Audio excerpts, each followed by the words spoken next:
So now we'll move on to the apologies. There's been an apology from Councillor Peake and one from Councillor Thompson and one from Councillor Bezet for lateness.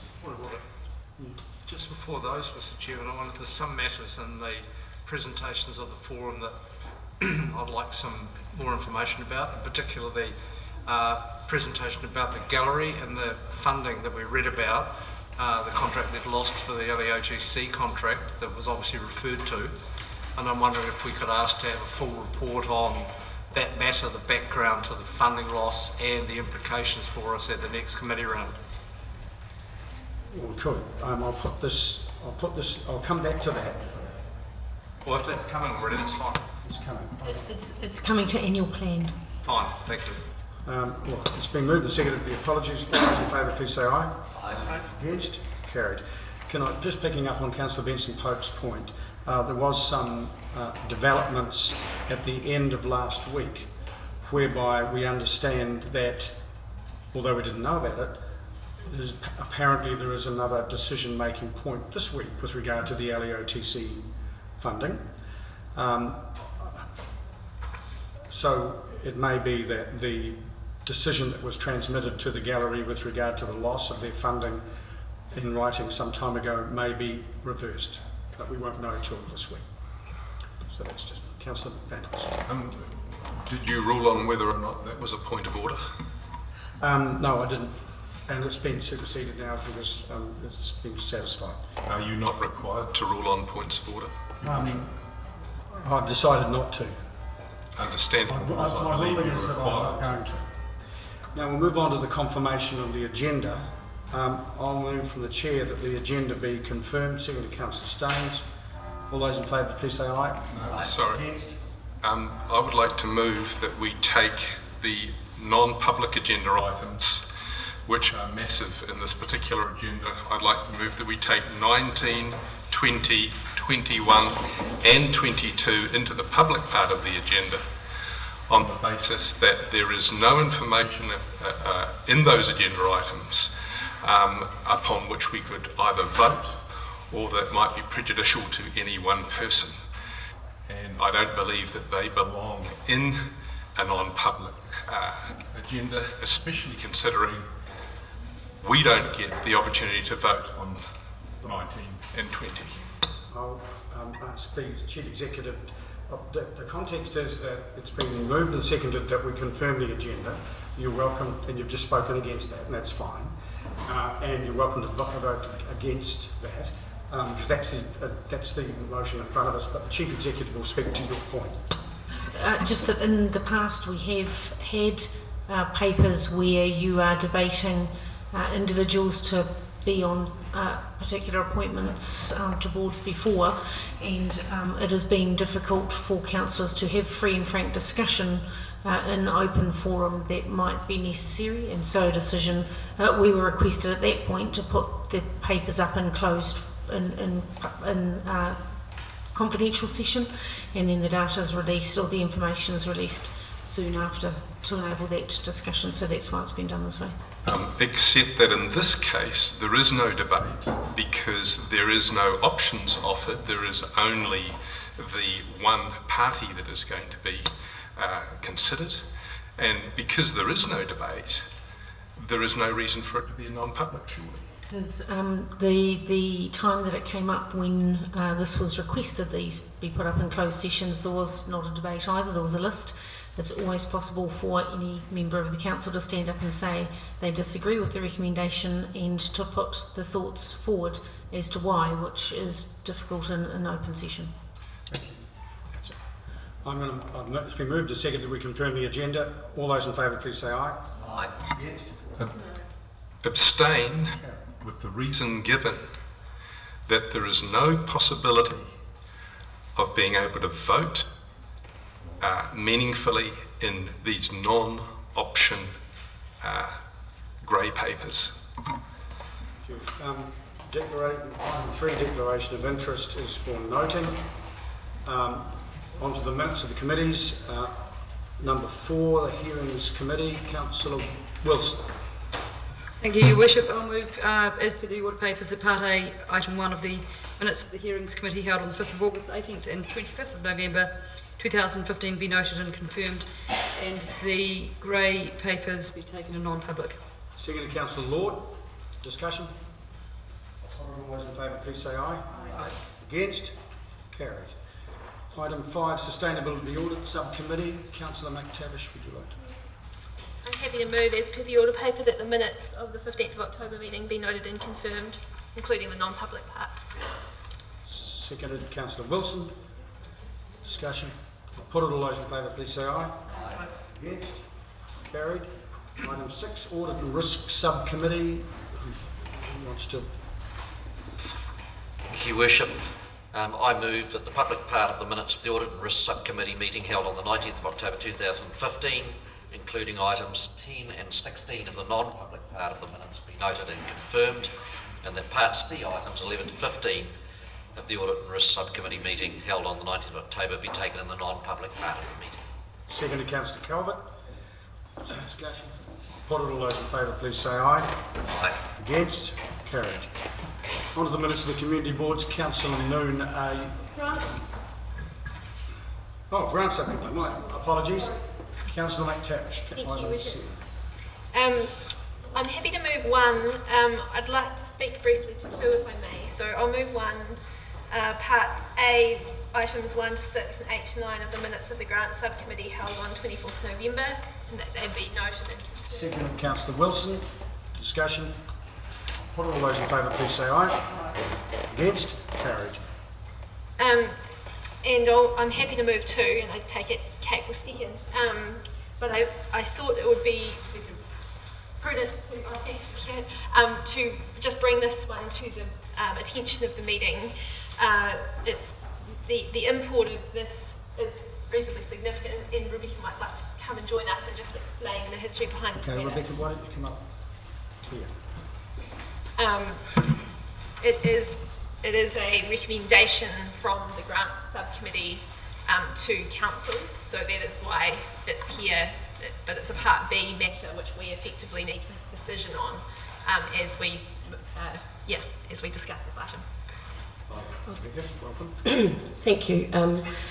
The Grant Subcommittee considered this application from the Otago Youth Wellness Centre for a property arrangement grant, which, if granted, would be $50,000, $50,100. So the Grant Subcommittee accepted the application, but it only has the power to recommend, and so it would normally recommend to Community and Environment, but it's come to Council so that Council can consider it in time for it to be considered as part of the budget process. So that's why it's come to today's meeting. The effect of the decision is adding $50,000 to the 16-17 year. I think the Grant might want to add. Sorry.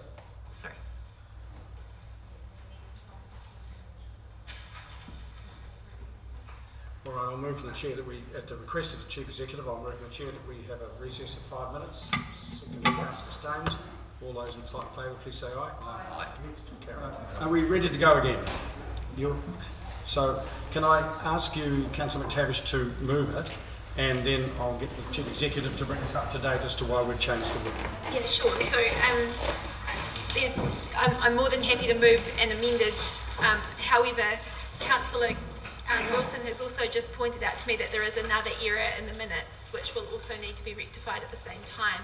That being, it indicates here that I withdrew and Councillor Wilson chaired this part of the meeting. That is not in fact the case. I was present and chairing for this part of the meeting. It was the previous agenda item that I withdrew from. So I think that just must have been carried through. Yeah, so Councillor Hawkins was also there and can... So you're moving this with the amendment that the last word approved to be changed to noted. Noted and confirmed, and with the deletion of the first and last sentences under this section, which... Oh, the minutes, okay. It's moved Councillor McTavish, seconded Councillor Wilson. Councillor Vandervis, you wish to speak? Just a question. Are we making some decision on a $50,000 grant? No. No. We're not confirming a decision either. We're confirming the minutes. We're confirming the minutes, and the Chief Executive will now explain. So that part changes to the following part B item of the minutes of the Grant Subcommittee meeting held on the 24th of November 2015 be noted and confirmed. So that's confirming the minutes. The committee is recommending financial allocation. The staff have prepared a report for that will come to annual plan committee so that can be considered in the round with all of the other funding suggestions. It's not up there, but I think... And we will fix the minutes. The minutes need to be fixed. Otherwise, we're noting and confirming something that's not accurate. So. It's been moved and seconded. No further speakers. I'll put it. All those in favour, please say aye. Against? Carried. Now, minutes of the community boards, and I was about to ask Councillor whether you're going to do your omnibus trick again. More than happy to oblige, Your Worship, and I've even found a seconder, Councillor Vandervis. So I'll move 8, these are all community board minutes, 8 Waikowhati Coast, 9 Otago Peninsula, 10 Strathtorrey, 11 Mosgiel Torrey, 12 Chalmers and 13 Saddle Hill. And it's seconded Councillor Vandervis. That's good. People are lining up to be seconds. That's good. I'll put it. All those in favour, please say aye. Aye. Against? Carried. On to the reports. Item 14, draft dog control policy and bylaw. Welcome back, Ros. Well, not at this meeting, but back today.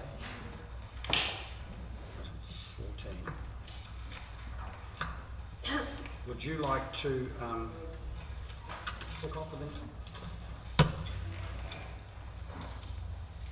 This report was tabled at the Planning and Regulatory Committee meeting in October, and was asked for a legal position, or legal advice should I say, on the subject of protecting wildlife from cats, and that has since been sought and is part of attachment A, which Christy would speak to if there was any questions in regards to that.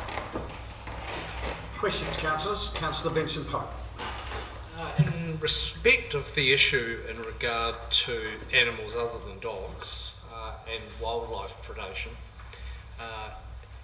is it a correct interpretation of what's here and our legal responsibilities? And thank you very much for the legal part of the report.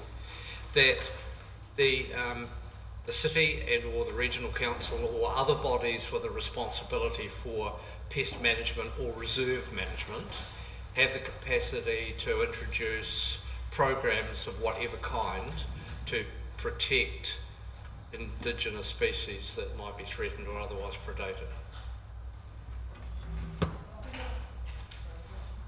I'd like to refer that to Christy Rusher, please. So it's yes. Yes? Yes. But then could I ask someone, following that question, if that is the case, as we understand it, then in an area where such a program were in place with trapping, live trapping of some kind, say, if there were a risk of domestic pets of any kind, presumably quadrupeds, being caught in such traps, there would clearly be a de facto incentive for local residents who might have that concern to have such an animal appropriately identified, either by way of harness or collar or very long rope, or a chip, if that were more appropriate. And so if people were aware I better not mention anywhere, in a certain location, that there was a predator patrol trapping program going on, and they were worried about losing their animal, they would be sensible, perhaps, if this proceeds, and such action were to proceed, to actually get an animal chipped or otherwise identified. Yes, I would definitely agree with that, and we will be encouraging that as part of our educational program and working closely with the SPCA and local vets as well. And, sorry, third bit, and do we know the cost? We know what a harness or a collar might cost, but do we know the cost of chipping animals?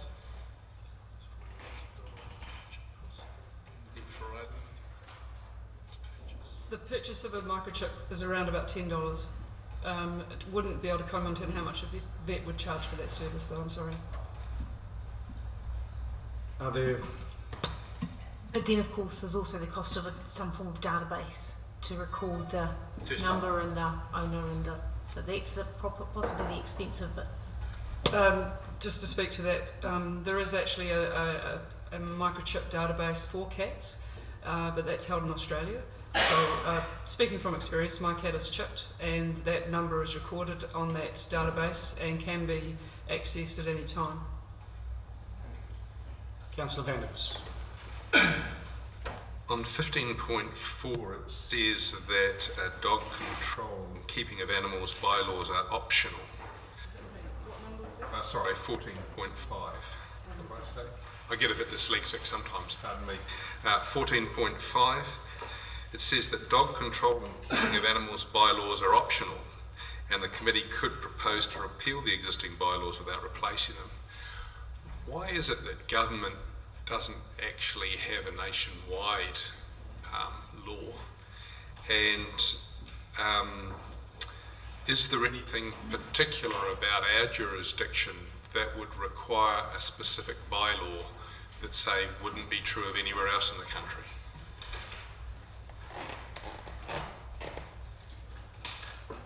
Sorry, Lee, I'm just trying to decide what you're wanting from that question.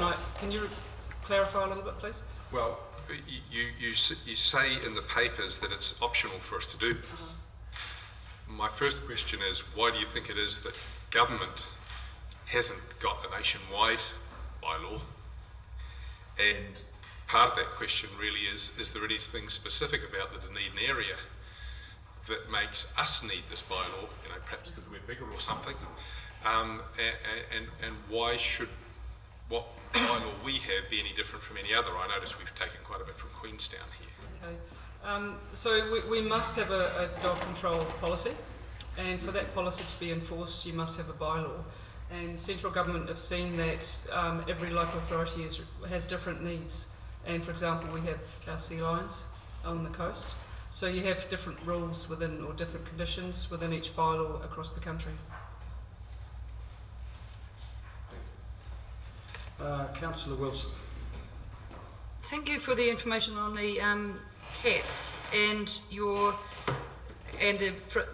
perhaps my frustration or yours of the lack of model form of bylaws to deal with cats under the Reserves Act, or whichever act it was. I'm just wondering why you didn't suggest in the recommendations a further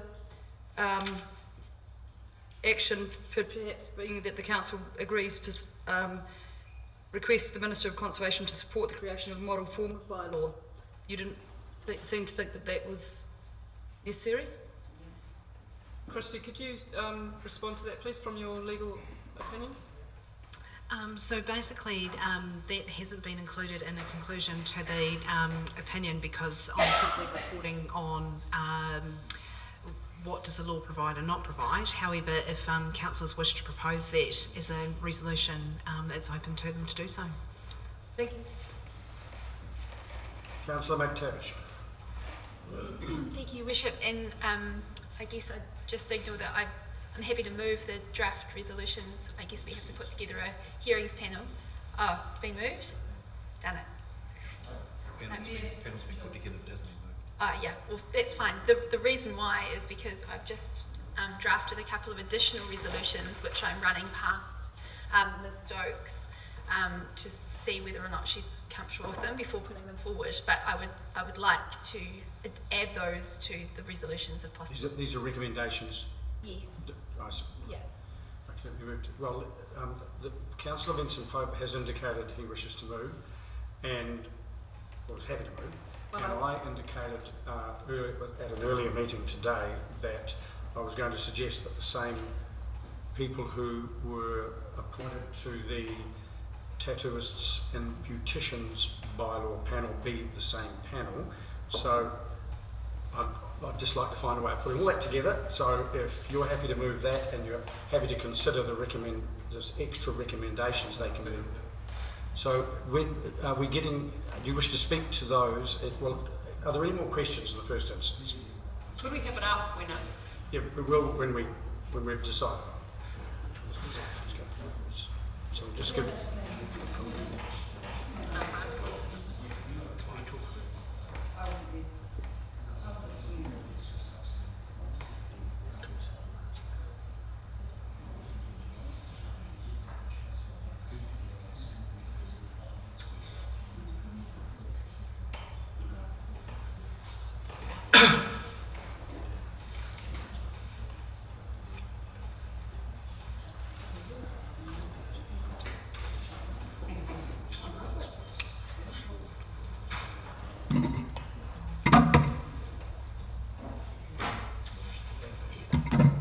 Councillor Davis. A fairly general question, and not necessarily an easy one, but it's a difficult topic. In the news, we've recently had a detail of a horrific attack on a woman by some Irish wolfhounds. Would anything in this proposal have made any difference, do you think, to the outcome of that attack, or even its genesis?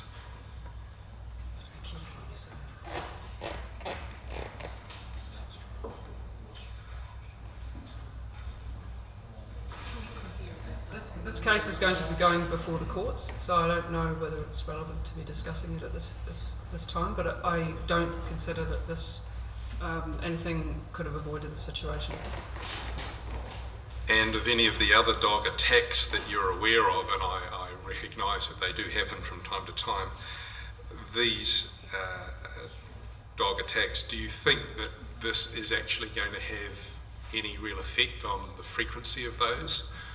Or do you think it's more a sort of after the event tidy up that it will have an effect on? I imagine the case in point being the most recent attack that's been reported to us, which occurred over the weekend, where a dog mauled three sheep, resulting in them having to be put down. If that dog had been on a lead and under control, it wouldn't have occurred.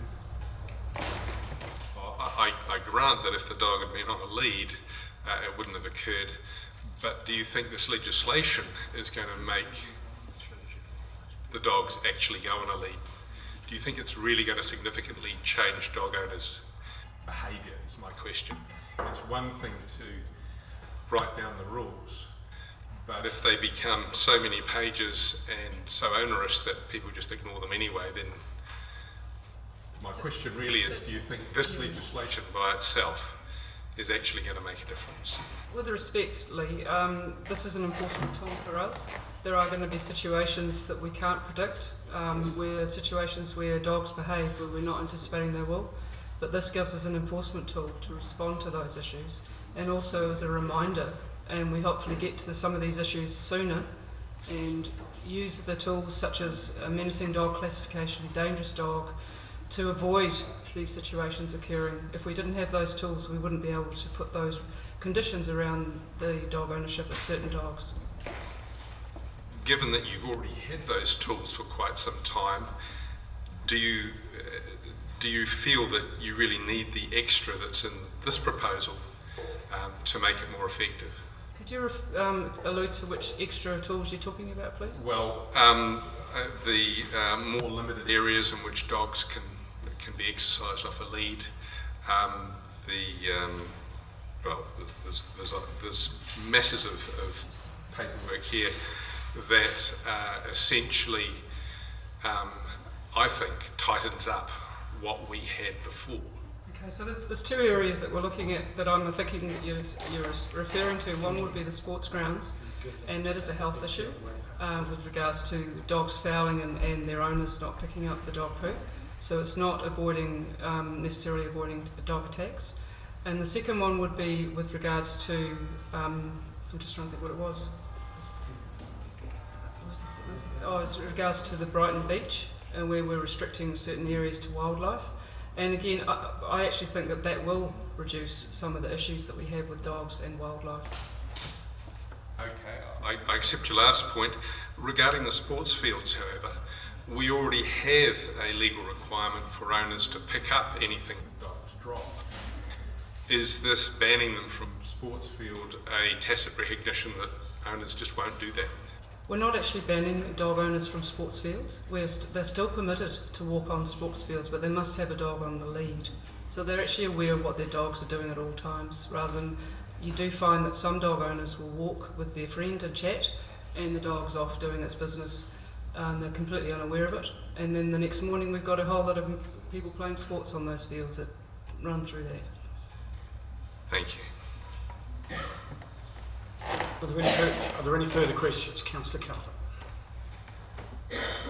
Just really wanted to get this out in public, that you were happy with the idea, if we go ahead with this, of publicising particularly the idea of restricting on sports fields dogs to a leash, particularly by putting signs up on the sports places at the moment, and preferably with a map with dots and things on, giving some idea of where you can and can't, so that we've properly got it publicised for people to make a comment on while the consultation period's happening. Yes, thank you for that, Hilary. We will be putting as much information out there, and particularly around sports fields. And I also think that we should be putting a mail out to dog owners just with the brief points and the changes to the bylaw, so that they all know and they have an opportunity to make comment. Councillor Benson, Councillor. Yeah, just another question following up from that point. In terms of the sports fields, it's only the playing area. Is that correct? That where dogs are banned? Yes, they're not permitted within the marked area. No, but on the sideline of a field, you can sit with your 5 Great Danes and cheer on your favourite rugby team, provided they're restrained on a leash. That's correct. Thank you. Councillor.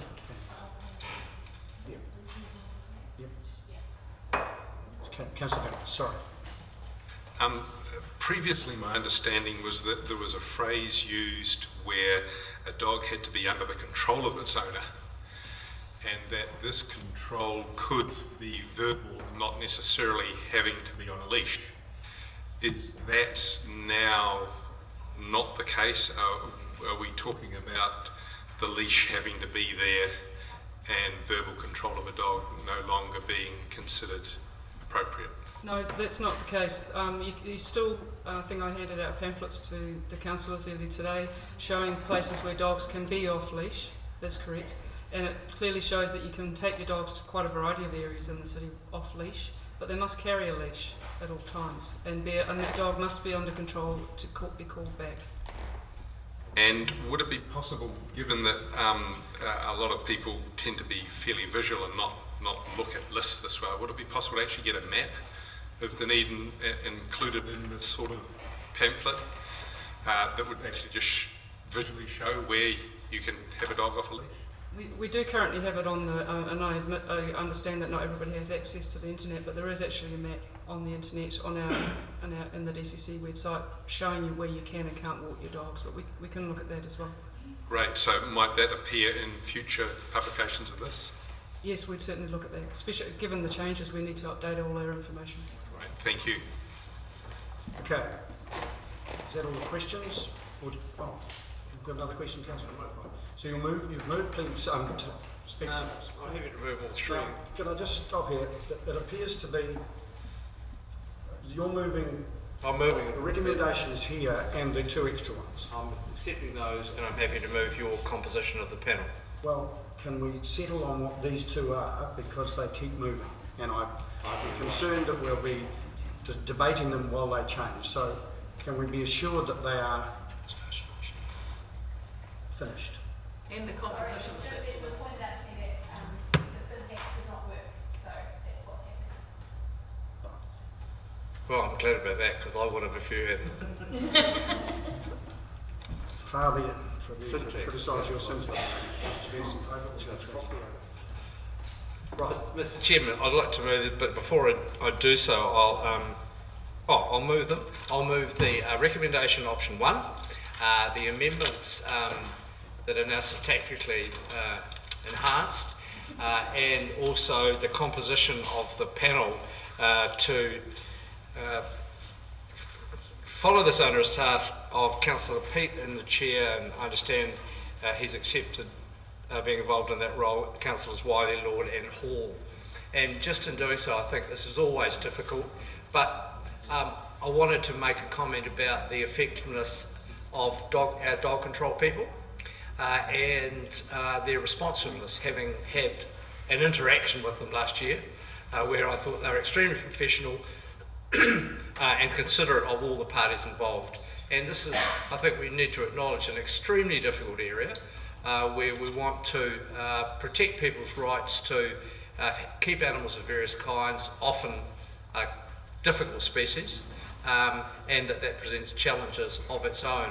I've found both the call centre and dog control have responded really well to issues of dogs on the loose, dogs fouling, dogs that need to be picked up and so on. And I think the challenges that they face are not assisted by, once again, central government, and I don't just mean the National Party in this case, not facing up to the responsibilities in respect of dangerous species. I think not just because of last week's horrible attack from species that are not normally considered at the front edge of the ugly dog brigade. There is a lot of demand in this community to take much stronger action, but I think that's got to be inevitably for central government. We do our best, our people do our best under very difficult circumstances. I think this will be inevitably an interesting consultation in the community. The dog owners form about 13% of our residents. They come out in their number, that's for sure. I hope the other remaining very large cohort also make their views quite clear. Clearly it's not acceptable for people playing sport on sporting fields to land in droppings of any kind. In fact, one of the major advantages of this council cleaning up Bayfield Park was the puddling from ducks and geese that was removed at the time. I'm talking about last century, I apologise. So I think this is entirely sensible and look forward to the wise results that the panel come back to us with. Councillor McTavish, would you like to speak to your Yeah, just briefly, Your Worship. I guess, first of all, I want to thank both Ros and Christy and the team for going away and doing the work on the legal side of things so that we have that clarity and taking this out to the public. And I think we're in a good position now to have that conversation with our community with that back end, so that when those questions are asked, we can point them in the direction of the legal opinion and the other information which staff have gone to the trouble to collect. So thank you very much to staff for doing that work. I guess in that context, I'm promoting these two additional motions, I guess, so that we don't lose the opportunity to address the issues that have been flagged up through this process. And I acknowledge that the opinion that we've had points fairly strongly to the fact that we are restricted in the areas in which we can take action to protect our wildlife in this sort of peace management context to our parks and reserves. But what's not clear to me at the moment, and I think staff would acknowledge that we're not really monitoring outcomes in the way that we could be in this area, is the degree to which our pest management is being effective in these areas, and it does give me cause for concern that we perhaps aren't being as effective as we could be or ought to be on pest management in our parks and reserves. So I guess that speaks to H. H is a bit of a stock take of what we've currently got there, how adequate it is, where the focus, where we'll be putting the focus in terms of that work in our parks and reserves, so that we have that understanding and have an understanding that we can discuss as a council. And G, I think, is really just moving on this opportunity to open up some conversations with other agencies. In my view, it's an ideal time to do so in the context of our environment strategy about pest management in Dunedin. And obviously we're talking about some animals here, but there are a range of animals, and to me it doesn't seem appropriate to focus it on one species when we know that we have a range of species that cause issues. Councillor Hall spoke to me earlier and said you reduce the density of one pest species and you end up with jumps in the density of other pest species, and so it needs an integrated approach. So this is really just signalling an intent to explore with other agencies the possibilities of having a more cross-agency approach to pest management in the city. I think that there is significant room not only for improved outcomes but also efficiency of spend if we're to do that in a sensible manner. When you look at the likes of DOC and the ORC and Animal Health Board and all of the different community groups that operate in this space, there is a significant amount of energy that does go into it, but possibly could do with some more coordination. So hence these two additional motions. Thank you, Bishop. Further speakers? Councillor White. Having been appointed to the panel for the hearings, I would urge all responsible dog owners to make a submission, because we'd love to hear from them. But the thing that sort of concerns me a little bit was yesterday, as a responsible dog owner, I've now learnt that I broke 2 of the rules in the pamphlet, so I don't know if that will rule me out or not. But I think it is important that the residents of Dunedin actually look at their dogs and consider and really get involved in this process. You better get your dog to read the pamphlet. What's worth it was my wife and I. Further speakers? Well, I support these. I think there's, apart from the long-term issues that have confronted our community and that we need to keep tweaking our bylaws to address, I think the additional resolutions around pest management, particularly as it affects Indigenous species, are pertinent at this time. I've had informal discussions and conversations with DOC and the local runaka, people like that, and as Councillor McTavish says, there is considerable effort going in, but at the moment it's disjointed, and none of the agencies involved has particularly deep pockets. So in order to make the most of what we are spending, I think we need to at least coordinate. And the danger to Indigenous species was brought home quite coincidentally on Saturday. I was listening to an interview with an Australian numerologist who came up with a startling statistic that they have worked out pretty accurately that in Australia 75 million native animals are eaten by cats every day. So if that's happening in Australia, I imagine something similar is happening here, although we don't have the menu range that is offered to feral cats in Australia by way of Indigenous animals, but nonetheless it's a problem. So I'm very much in support of this. No further speakers. Councillor Benson, you're right of reply. Yes, half the 75 million are eating cane toads, and that would be a contribution to the problem. The only comment I wanted to make in closing was in relation to what Councillor McTavish and you just said about these two motions. I didn't speak to them earlier. I think they're the inevitable consequence of the discussion about not just dogs, and it's not just cats that are the problem, and it's not just birds we're talking about either. So I think this is entirely positive. I don't know whether it's going to come back in relation to some council committee, which council committee, or indeed in relation to the evolution of the environment strategy, but I think it's really good to get it on the table now so that people can have the discussion as part of this process and in a wider sense with the staff report, and we'll see what we get to. Thank you.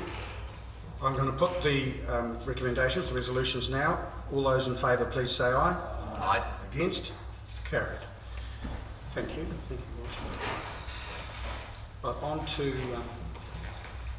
Sorry, do we have to put the people in there too? The what? Sorry? Done. Was the people part of that just wasn't up on the board? No, that was included in the first part that we didn't put up on the board. All the recommendations on the order paper would include, and Pam's taken down the personnel names. Right, we're on to item 15. Welcome, Nicola, Maria, John. Adopting Dunedin's first energy plan. Would you like to kick off with the Maria? Just to say that we're really glad to be at this point, and I think everyone's looking forward to getting onto delivery of the plan, and also that the plan that's attached is not in a perfect state, because I think that sort of speaks to the fact that the plan's intended to be a living document and we envisage changes all the way through. Thanks. Okay, questions, councillors? Councillor Watley. Thank you, Maria. I look at the plan and haven't been at the consultation back in August 2013 when the, I don't know, 150 people in the room or 120 people in the room. There was some great information that came out of that. Do you feel that there's a good grasp of what came out of that session and beyond? Yeah, I think we had, I think, something like 400 suggestions come through, and some of them range from really micro actions, so community garden taps and things like that, right the way through to a tram system for Dunedin. And I think what we've tried to do is take out the ones that have support from city partners and have something that we can leverage off to actually deliver them. Okay. One of the things that, and I read it and then went back over it, and it makes a brief mention on 1519 about working with the university. But I know there's a whole raft of research projects going on with faculty and staff, and I don't really see that being incorporated. It talks about working with the university, but that to me is under the Grow Dunedin partnership, but not really working on with those mines. Yeah, so I'd say to that, the Energy Leaders Action, whilst the university does a huge amount of research in the energy space, and we're really keen to draw on it, and we do draw on it regularly, what we're hoping is that the Energy Leaders meetings will be done in sort of two halves. So the first half of any of those meetings will be about academics from our local area talking about what are the cutting edge things that are going on in the energy space. And then we hope to draw on their expertise and knowledge in the second half of those meetings, where we will bring to the table city challenges, things that we need input on from that academic sphere. I think it's not an uncommon thing that there are issues with knowledge transfer out of academia and into policy and delivery. And I think that's why we've put in place that Energy Leaders Action, to really make use of what's going on in our university and our polytech. So a lot of these research grads will be able to, with the data they're collecting, I know there's been some work with some of our housing stock and things like that will feed straight into and will be used by the city? Yeah, we're already using it in quite a few ways, and we support their research fairly regularly. We've just supported something around the fleet, like the DCC fleet, and I think other organisations' fleets, so yeah, absolutely. Okay.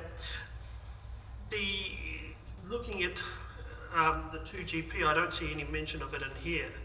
But again, one of the things I keep looking at, there was a house built recently in Christchurch with an energy rating of 10, and it talks about if you get an energy rating of 6+, sorry, let me get my facts here. If you get, most houses in New Zealand, 90% of houses in New Zealand only carry a 3-star rating. A 6-star home will cost about 2.2% more. So is there any way, do you think, that looking at the energy plan and then looking at our 2GP, that we sort of marry some of those things across? Yeah, we definitely have had quite a lot of conversations as the 2GP's been developed and the energy plan's been developed. And also I'd say that what we're hoping to see is the city made a sort of decision around funneling most of the housing activity through the Cosy Homes action. So I think that those kind of synergies will hopefully come through as that project progresses. Okay. The hot water loop, I didn't see that, but I would have thought that, again, any future building in the city may have been related to that, or looking at how we're using those sorts of heating systems and growing that out. That's a really valid point, and there's been a lot of talk in this city over the last, I'd say, 6 to 8 years about a district heating loop of some sort, or a city heating loop. We want to take that into a real space, and that's why, as part of one of the 3 actions that have been added in, we're looking to do a proper feasibility scoping study of the potential for Dunedin to have that kind of heating loop. We've had really differing opinions from experts in that area, so some saying absolutely and others saying no, you don't have cold enough winters and you don't have enough organisations who would sign up to it. So I think what we're hoping to see over the next year is a proper feasibility study that looks at whether this would really work in Dunedin. And it might be that we don't end up with a full heating loop for the whole city. We may end up with pieces of it. We have some of those pieces already in play, although they're not using low carbon fuels at the moment. But yeah, we're not sure how that might look, but we really want to find out properly. Okay, I'm not sure if you can answer this next question, but as we see new housing, consents for new housing developments and things like that, are they being looked at to be part of the energy plan? So, for example, the lighting they're using for new subdivisions? Yeah, there's a number of ways that we can encourage that, but we are constrained by what is required through the Building Act. But I think we're definitely looking to encourage it. Okay. And we had a great winner at the Audacious this year, who was in lead lighting. I take it that the council's been in, or the energy group's been in touch with him and is working with him in that area? Yeah, we talked and worked with him as he was developing that project, and I think Audacious, we've got an agreement for them that they might put in a strand just focused on energy in the next round of Audacious. So I think that's where you really get some great ideas coming through, and we're really open to them. I would have thought, because we were talking LED lighting was such a big part of the story when about night skies, dark skies, and talking about the LED system. I'm just trying to make sure that you've got this guy who really understands the business and has been in the industry for 27 odd years, that his expertise would have been sort of really communicated and be part of the plan going forward. Yeah, we're definitely in touch with him. I think if you're talking to the street lighting and the procurement of the LED street lights, that will be done through a formal process because it's such a huge cost. And I think he's talking about some very specific things with his project. He's talking about manufacturing of some kinds of LED lights, but not necessarily. Okay, but what I want to make sure is the dialogue is there, and because especially when he wants to build a factory or a facility to manufacture these lights, that we're fully engaged with him. Absolutely, it's not just me, it's also from our enterprise team, Chanel O'Brien and Ross Gray also involved in working with him. Okay, and one final question. Street lighting today, if a bulb goes out or if lights go out, how far away are we from replacing them with LED or new lighting, or we just replace it with the same old? As I understand it, the asset renewal of the street lighting is programmed in the budget from next year, so from July next year. That's as much as I can speak to on the street lighting. Thank you. Councillor Vanders. In response to a previous question, you mentioned a disconnect between academia and delivery, and inevitably that's going to be the case. However, in Dunedin, we've got a situation where Otago University and the Polytech, I understand, have been using wood chip as a biomass fuel successfully for many years now. In terms of a delivery space, I think was the term that you used, the DCC through City Forests has the biggest reserve of wood chip anyone could ever wish for. And for many years, we've been talking, many years now, talking about using wood chip for Moana Pool, for heating, offices and all the rest of it, and yet nothing's ever happened. On 15.25 under Biomassive, there's a lot of nice words which to me are redolent of the kind of academia that is disconnected from delivery. What are you guys going to do about delivering, as in fact the university and Polytech already have done successfully for many years? I'm going to refer the questions about wood chip to the General Manager for Infrastructure, but in terms of the focus of the energy plan, it's a city plan, not a DCC corporate plan. I do think the DCC has a role as one of the energy leaders in the city to start taking action in that space, but the questions about Moana and wood chip city forests, I'm going to refer over to ELT there.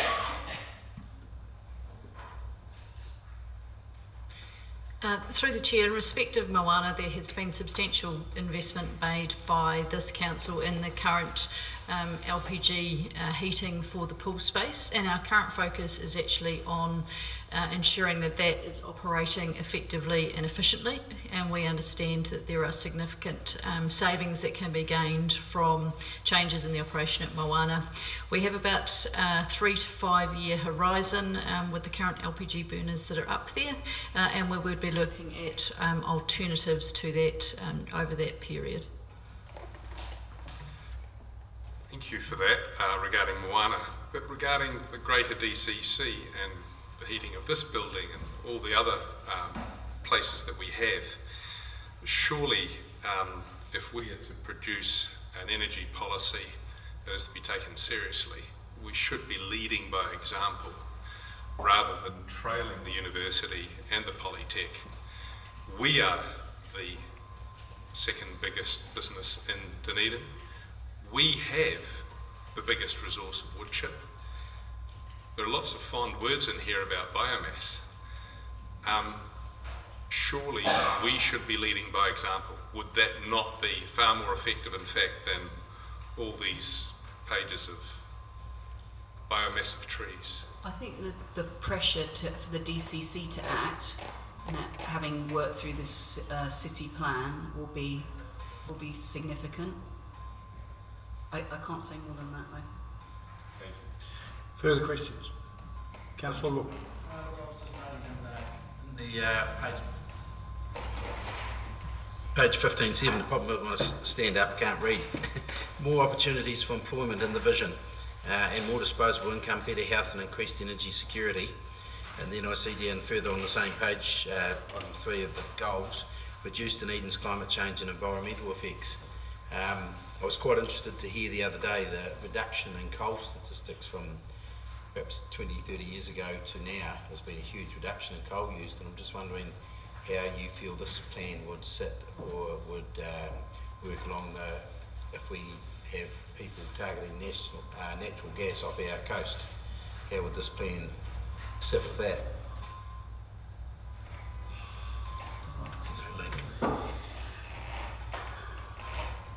I think that's a hard question. Natural gas and coal, I'd say that coal is more carbon emitting than natural gas.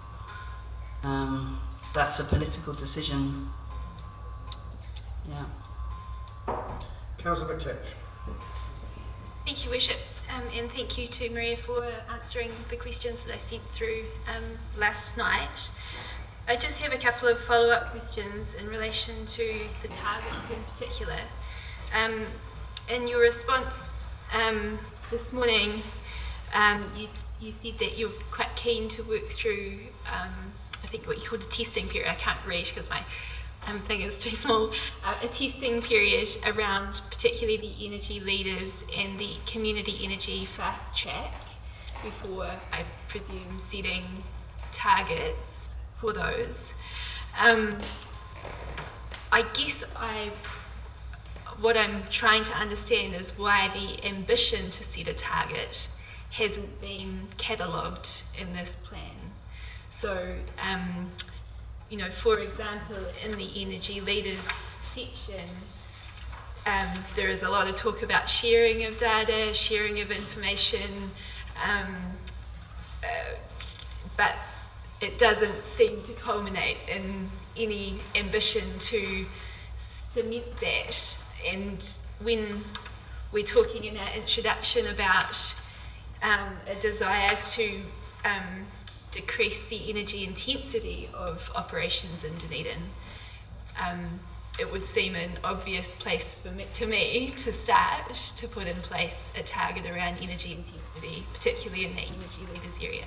So what you haven't got actually in front of you is the Energy Leaders Accord, and I think what we haven't done is impose a target. That what we hope to do is work through whether the energy leaders in Dunedin want to set themselves a target, but my advice would be that we do that with them, that we don't just impose a target. We need to know where they're at, and they need to work with us to find out what that target should be.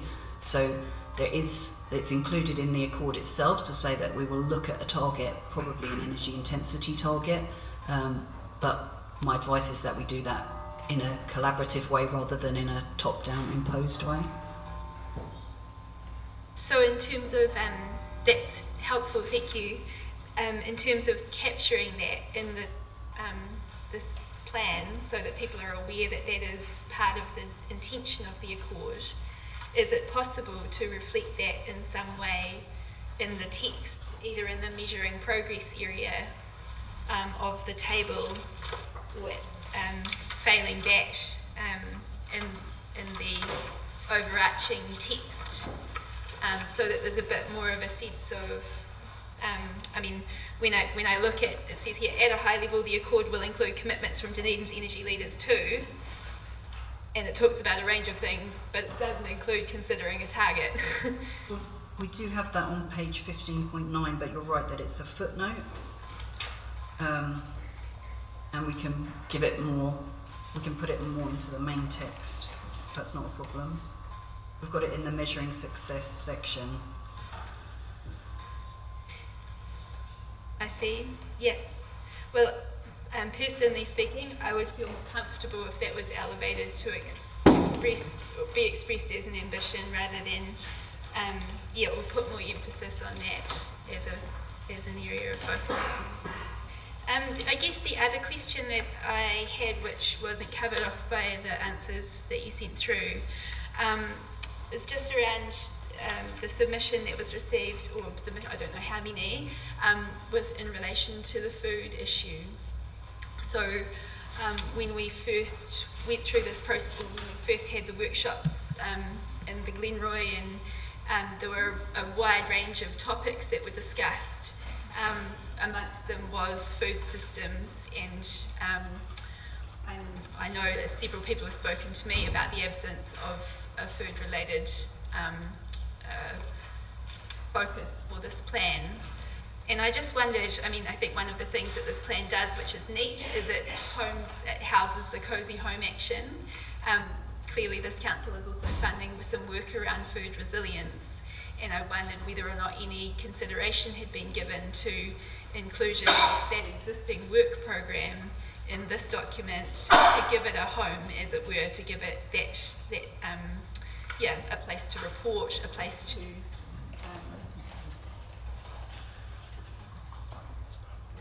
yeah, we can include that. Yeah. Thank you. Councillor Vandals. In order for people who don't have unlimited time or a bureaucratic job in which to go through all these 35 pages, is it possible to produce to a consultancy a one-page summary of what the plan actually proposes? Yeah, that's no problem, and I think we've also been really conscious as we've been developing it, if we are going to be serious about doing a living plan, that we need it to be very web friendly, so you can easily click on an action and see what the detail if you want to, but just stay at that high level if you don't. Thank you. Yeah. Councillor Cole. I'm just wondering whether anybody has been making submissions into this energy plan about food resilience, because that seems to me a new thing to be putting into that at this point. I'm not saying it doesn't need a home to go to or whatever, but to suddenly drop it in here, would that be being in response to any submissions, or does that, it would be, from what I've heard, and I just might not have been properly listening, a new thing to put in this plan at this point? It wouldn't be a new thing. We had quite a lot of submissions around the food issues, both in the 2013 consultation on the discussion document and on in this latest round of submissions on the draft plan. Okay. Councillor Hawkins. Yeah, thank you. Given that as of last week, through the Compact of Mayors, this council is committed to setting emissions reduction targets anyhow, and I realise that energy intensity is only part of that, but it is a fairly large part of that.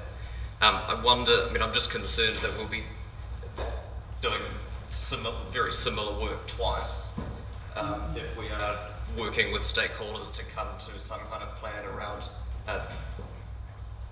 de-intensifying our energy use at the same time as we are trying to set targets around carbon emissions reduction as a city. So I wonder whether it's necessary that both those things occur, or whether this plan can simply refer to the Compact of Mayors work, and that our energy use is a very large part of that equation. I think that's a really interesting point. I think we've got to work through how that Compact of Mayors work is done.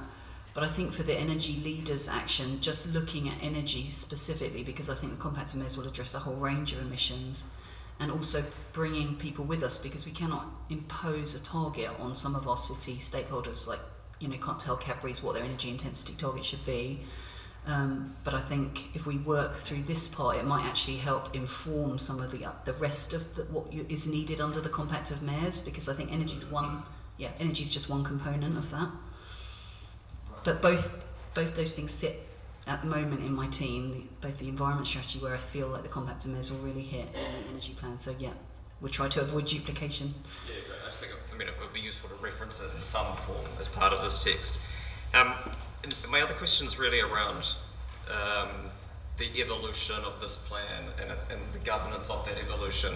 It is a living document, as you say, and I'm not going to argue against any of these particular initial projects that are outlined in it, but should people have grand ideas for transitioning to a more sustainable energy system in our city, how that they think would be useful for action under the energy plan banner, how do they get them to that? How do they get their ideas to that discussion for possible inclusion, and who makes the decisions as to what is and isn't followed up? I think there's two. That's why we've put in place those two enabling actions. So the energy leaders one for predominantly major energy users in the city who want to enact change. So, for example, the whole electric vehicles action has come out of the fact that the DCC, University, Polytech, and others at the Chamber are all looking at electric vehicles. And then I think the community energy fast track for just individuals or small businesses who have ideas to bring their ideas through and have them assess. And I would imagine that if ideas are coming through that we think will get support from the energy leaders, we'll be taking those community energy fast track ideas through that energy leaders channel. So people take any ideas they have for things that aren't covered in these initial actions to council DCC staff, who then assess whether or not they're worth pursuing with the energy leaders, and how does that, because just under governance in here it says that it sits with the Greater Dunedin Partnership, so I'm just confused as to how this works. Yeah, that's a fair comment. I think like the other EDS actions, we would envisage some kind of advisory group being set up for the energy plan that would report through the Greater Dunedin Partnership. And I think just as we've done with the development of the plan, we will draw on expertise as we need it, because some projects we do not have staff expertise to assess them. We did, for example, a formal assessment of the Blueskin wind project that was done externally. So I think that's how I envisage it working. And I think just like the other projects, we'll have to see how that works in practice.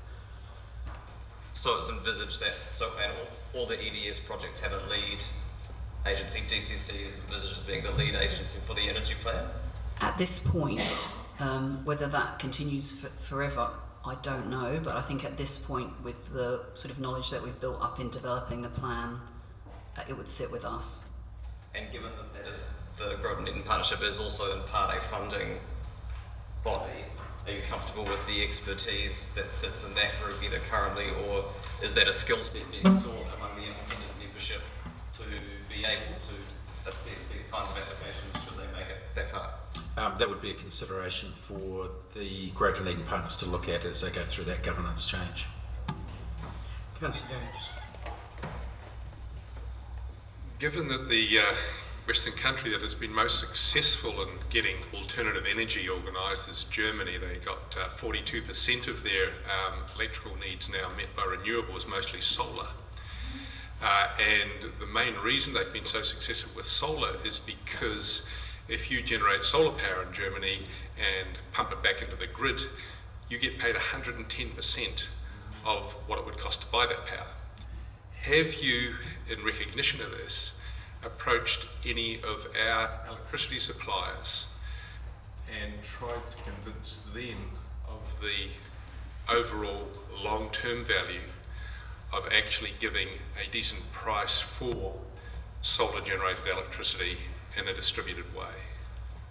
We've definitely had conversations about feed-in tariffs, both with central government and very informally with some suppliers, but I would say that that is Germany, that's a central government framework, and New Zealand doesn't have that. I recognise that we don't have it, but we do actually own a lines company in Aurora. A wee bit like the City Forest embarrassment, where we own a massive supply of wood chip that we're not burning. Would it not be possible for you to approach Aurora, given that we own them, and suggest to them that it would be fitting with our, not just our energy policy, but our other strategic policies as well, for them to actually give a proper return to people generating solar power? I can't speak to that specifically. What I can say is that Aurora have signed up to the Energy Leaders Accord in principle, so they will be party to those discussions, and hopefully some of those sort of niggly conversations that have been going on for a long time but we haven't really looked at them will come forward through that forum. And just finally on that issue, do you know what percentage of the purchase price a solar producer would currently get if they fed it back into Aurora's grid? I have to say I don't know the answer to that question, sorry. Councillor McTavish. Sorry, just a couple of follow-up questions that arose from Councillor Hawkins. In terms of the governance and the reporting, understanding that I guess the initial reporting would be back through Growth and Eden Partnership, and then through Economic Development Committee, I guess. When would the first formal review of this be, in the sense of 2.0? Understanding that it's meant to be a living document, but I guess at some point there would need to be a check back in with this group of people, or whoever's sitting around this table in 3 years' time, or whatever that is, to ensure that it is still on what this council envisages as the approach, the right approach for that time for this plan. Has that been considered or thought through? Yeah, I think what we would do is we would envisage at least annual reporting just on progress on the energy plan to council, but I think the other thing I'd say is version 2, it will depend on how much change there is. So I think we'll be updating small things as they happen, but I guess coming back with something that looks very different, that would happen at a natural point in time when there had been enough change to demand that, rather than setting a date. Yeah, that's fine. And just thinking about the representation around the Energy Leaders table, has there been any thought about whether or not that would be an elected representative or a staff representative, or both? I would suggest very strongly that it's both, but I don't have the power to make that decision. Yeah. Who is it envisaged would be making those decisions? So I'm guessing our chief or executive. Yeah. Is that something, Dr. Bedrose, that you've had to think about at all, or is it something that will be coming back in a paper to us? No, I haven't considered that actually. So at some point that will come to ELT for a discussion, and at that point, if it's right to come here, it should come here. Okay, thank you. Right, if that's questions. It's been the recommendation's been moved. Do I have a seconder? Councillor McTavish, you suggested, and it was agreed to, that the reduction of energy intensity measure be elevated into the body of work. So, was it your intention, or was it the agreement that that would be done? And if it is, it should be noted in the resolution. So you're happy with that, Councillor Staines? I just want to make sure that what's been agreed here. The other issue, which I think I sensed a positive response on, was the matter of the food resilience work. and its inclusion, which staff seem to endorse as a concept. So, Could we give that up if it's part of the resolution? I'm cautious about vaguely Yeah. mentioning that without some words. sorry, I'm more than happy to provide some words to the mover. I wasn't aware that it had been moved. So, who has moved it? Councillor Staines. Councillor Staines. But Thank you. no, I'm not going to take it. I'll get you to write up some words and make it as a second recommendation, second resolution. So we've got the resolution as it stands in front of us, with the addition of, or the elevation of the reduction of energy intensity is not just a, what's it called in here? It was a measure that's been elevated into the body of the plan. Discussion. Would you wish to speak to it, Councillor Staines? Or who's you're seconding? Is there a seconder? Councillor Hawkins, right? Fire away. In speaking to this and moving the adoption of this plan, I think we should all recognise that we are heading on a journey where we want to take people with us. And the plan has incorporated items that we believe we can make good progress in. The whole aim of this is to get engagement with the community, and particularly the members of the community who are influential. Already we have significant support from the Chamber of Commerce. In fact, they have already done work to understand the actual energy usage of the city, along with the university, and have been challenging, I guess, Maria and the team to push the goals out further, to make it a higher fence to jump, and some of that has been incorporated. But I think the key point I'm trying to make here is there is already a number of influential people who are starting to get involved with this plan, and I think we should make some reasonably good progress, at least in getting stuff running in a very short period of time. The other thing that I think is quite important in here is that we do want this plan to be living.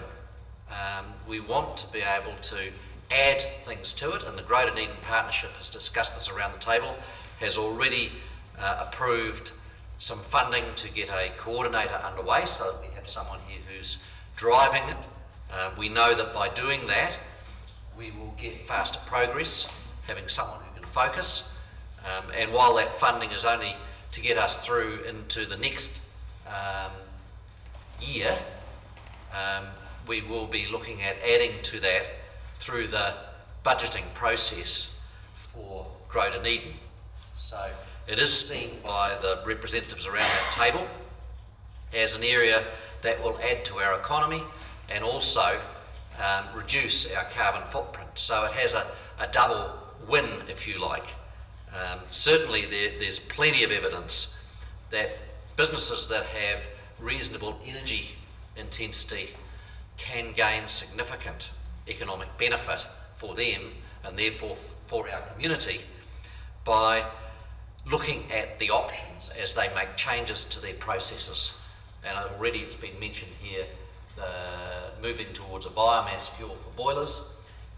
What we want to do is to make sure that those people who are operating boilers know the advantages of moving to biomass as their boilers come to the end of life and they're ready for conversion. And that's exactly what has happened with the Otago Polytechnic. It on its own behalf, because it has a sustainability focus, had done that work in anticipation of the point that the boilers needed to be replaced. So I urge Council to support the adoption.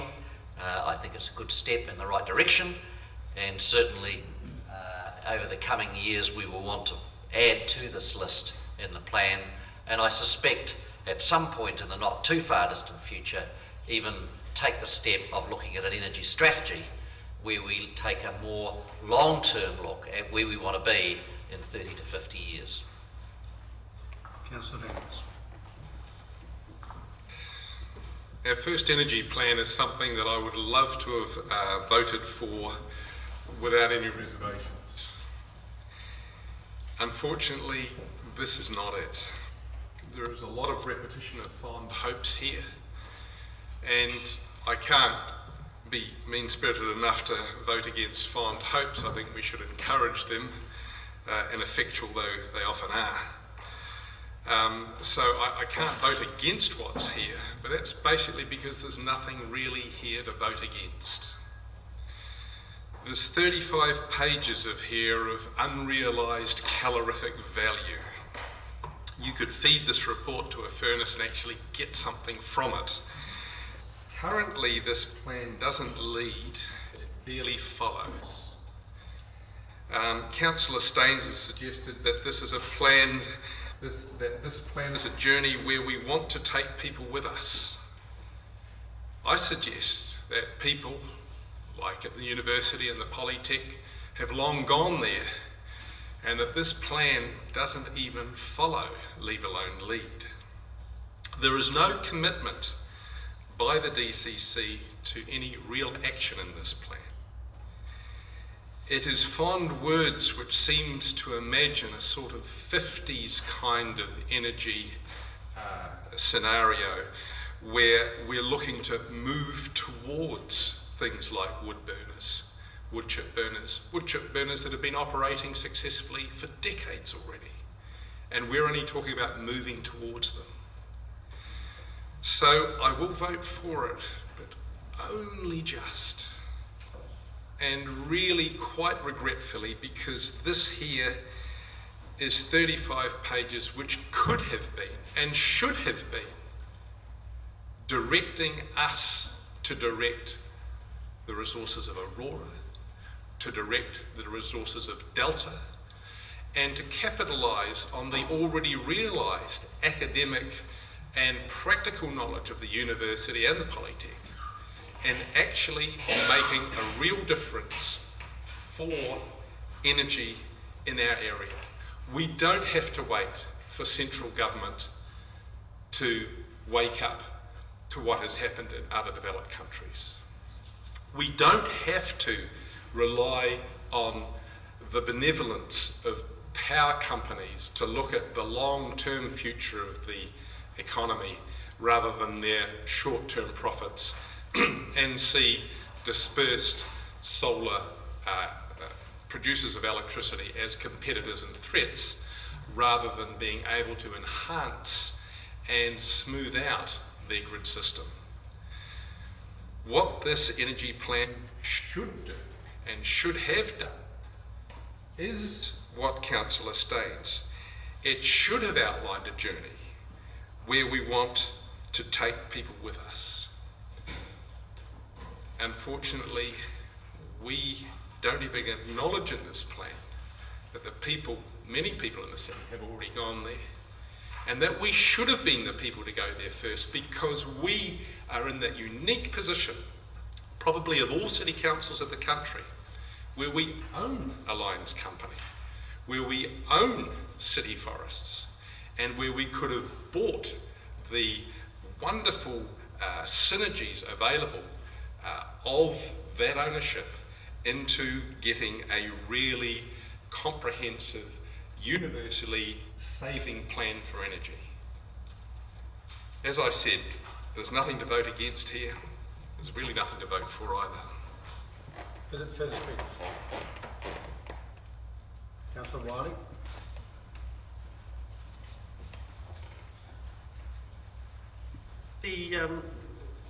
I'll be supporting the energy plan, and it really takes me back to when I went into that meeting in, downstairs in the Glenroy in August 2013. The energy of those people, the passion they had for what was going on was unbelievable. And I'm a little bit like Councillor Vandervis, because I look at that passion and that energy from that night and what was taken, and it's taken us 2 years to get to here. And I'm sorry, I find this a little underwhelming. You know, The benefits for the city in this energy plan, or one that had a little bit more teeth, are really dramatic. They will affect and improve the lives of all our residents. And I just think this is a little bit weak and we miss it a little bit. And touching on something Councillor Vandervis talked about with solar before, the usage and the input of putting solar into properties would increase dramatically. If cities like ours went to central government and said, you know what, we want 4 to 5 cents back for all the excess power we generate. 4 to 5 cents on a kilowatt. If everybody was able to generate that, the solar energy in New Zealand, solar industry in New Zealand would take off. Yet we don't see anything like that here. And I find that really frustrating. I see nothing about green buildings. You build a green building, give it a better pathway through council, and we'll get a lot more green buildings built. Again, that will really improve what's happening with our energy usage. Lighting. I'd hate to think that tomorrow a light bulb gets changed in the city and really we're tied into that light bulb for 25 years around our streets. I'd like to think we could move a little bit faster in that sense, especially when we have some really knowledgeable people in town that can assist. And I know there's people wanting to help. I know that 2 years ago there's people wanting to help, and I think we can really move in that area. Coming across people at the university, the amount of knowledge and the students and the lecturers and the graduates coming out of there, we really need to do a little bit more with them. The local engineering companies. You know, again, working in that biomass area would be unbelievable what that can really produce for the city. And I think that really, when you look at it, the signing of the climate change agreement in Paris, you know, what really is interesting to see, and to have this on our table today, is that the government is going to turn around and say, we need to do more, because that's what they've just said. We're going to do more. So what's going to happen? There's going to be funding pools out there. I just hope we're the first cab off the rank to be able to get into those funding pools through an energy plan that they really like, but also bring everybody together. So when those funding pools get announced in the early new year, that we're there at the front of the line. It'd be even better if we had natural gas off the coast, but anyway. Councillor Hawkins. Yeah, thank you. I won't bother to relitigate our council policy, which now calls for a moratorium on such activities in this forum. But I'm pleased that Councillor Wiley mentioned the Paris Agreement that was settled over the weekend, 195 countries coming to an agreement as to 196, excuse me, setting ambition really for carbon reduction globally to get us to a point where we might be able to preserve a safe climate future. It's not as good as it needed to be, the Paris Agreement, but it is, if I'm honest, better than I expected it to be. And to paraphrase Bill McKibben, it isn't going to save the planet, but it gives us a chance to save the planet if we fight like hell for the next few years. And while on a far less grand scale, I think that's roughly where this energy plan fits with me. I don't think, I agree with previous speakers, I don't think it is necessarily as strong as it needs to be. It certainly doesn't match the ambition and aspiration that many of our community have committed to this thinking since 2013. But what it does, like Paris, is provide us with a framework that will allow us to strengthen that ambition over the years. I mean, Dunedin also last week made a commitment that we were going to do our bit in reducing our impact on the planet, and I can't see how that could possibly happen were it not for a complete rethink of how energy is produced and consumed in the city. So this energy plan 1.0 and future iterations of that is pretty essential really in meeting our commitments that we've made to the Compact of Mayors and to our community and to our species really over the past 7 days. This council has dedicated a lot of energy in no pun intended, into strategic thinking over the past few years, and that is noble and that is necessary, but it's also abstract and oblique and quite hard for a lot of people to see how it relates to them in their day-to-day life. And it is the plans that sit under those strategies that really do make that difference. And some of the best ones are plans that will speak to a wide range of this council and this community's strategic objectives. And I think that the energy plan has great potential, some of which is delivered on in this first iteration, but certainly in further iterations to speak not just to our economic development strategy where it sits, but also to our social wellbeing strategy, to our environmental strategy, to our parks and reserve strategy, to Aratoi, our arts and culture strategy. All of these things will be impacted by our energy plan now and into the future. So I guess I'd just like to signal to those in our community who may be perhaps a little disappointed in this as an opening gambit, but there is certainly will for that to grow and evolve in ambition as the years go by. It's been a long road and a patient road for many of those people since we had those energetic gatherings in the Glenroy back in 2013. So I am pleased that we will have something operative from this day forward that we can then develop into something far more transformational, the likes of which we need to implement to build the low carbon community that we know we need in the future. Thank you. Councillor McTavish. Thank you, Worship. I won't reiterate what has been said, but I agree with some of it. And certainly it is heartening to hear around this table endorsement and enthusiasm for progressively strengthening this document over time. I think that the part of it that I'm excited by is the partnership stuff, is the fact that there has been signals from a very wide range of stakeholders in our community that they are enthused in participating in discussions around this stuff, and they are committed to achieving the 4 goals which are set out in the strategy. And one of the things that I forgot to mention earlier is that we still haven't changed the context of one of those goals so that it makes sense, and that's around climate change. We cannot do what we're stating that we can do in that goal, and we need to amend it. So I'm very grateful that it is a living document from that perspective. However, I guess I do want to just go back to some of the comments that back in 2011, when we first discussed this document around the Community Resilience Forum table, what members of that forum were saying at the time is that energy in our city represents our capacity to do work as a city. It represents our capacity to do everything. It underpins everything that we do in the city. And so back then I believed, and I still believe, that this plan is effectively, it articulates and speaks to one of the very base building blocks of who we are as a city, as a society.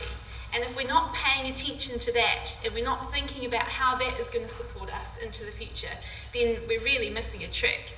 So I'm stoked that we're at the point that we're adopting this. I, like others around the table, I look forward to it being strengthened and the ambition being strengthened over time, and in particular to getting to the point that we are able to adopt some specific targets, some specific measurable targets, and report against those as a community. And I accept the advice of staff that will take discussions with stakeholders, and that will happen over the next few months. I do look forward to the enthusiasm that is around this table for this plan and its ambition now being translated into the conversations that we'll have about its resourcing in January, and hopefully see the same level of enthusiasm for that resourcing at that time.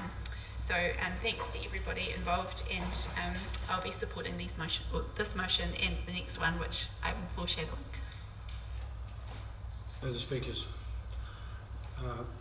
For my part, I will be supporting this. If I go back to the genesis of this plan, was when we were developing the economic development strategy.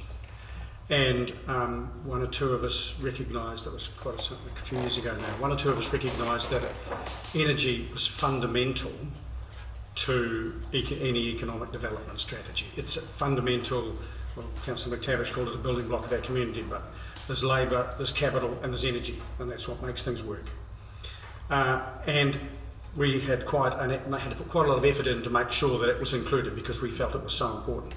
I'd have to say that good as these projects are, they don't seem to me to reflect that importance.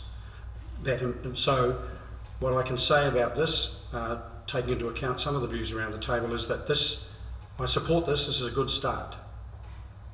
But I would hope that the next iterations will be considerably more ambitious and considerably more aspirational in going into the future. Councillor Staines, would you like to exercise your right of reply? Thank you, Worship. I am happy to accept that some people will not see this as aspirational. Can I let you all know that at the time it was proposed that the city should have an energy plan, some very significant people in this city just about tore some of us to bits. And that has affected how long it's taken us to develop a plan, because we had to get some of those people into a position where they understood what we were trying to do, and that this was not some airy-fairy, aspirational thing that was going to scare the living hell out of them and destroy their businesses. So, yes, perhaps it's a little bit softly, but look at the way it's being governed. It's under the Greater Dunedin Partnership. That partnership can accept other projects that people might wish to do.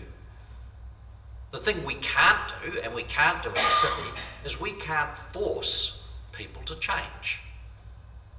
We have to provide some leadership, and I accept the comments made by Councillor Vandervis that perhaps as a city we could have moved more quickly.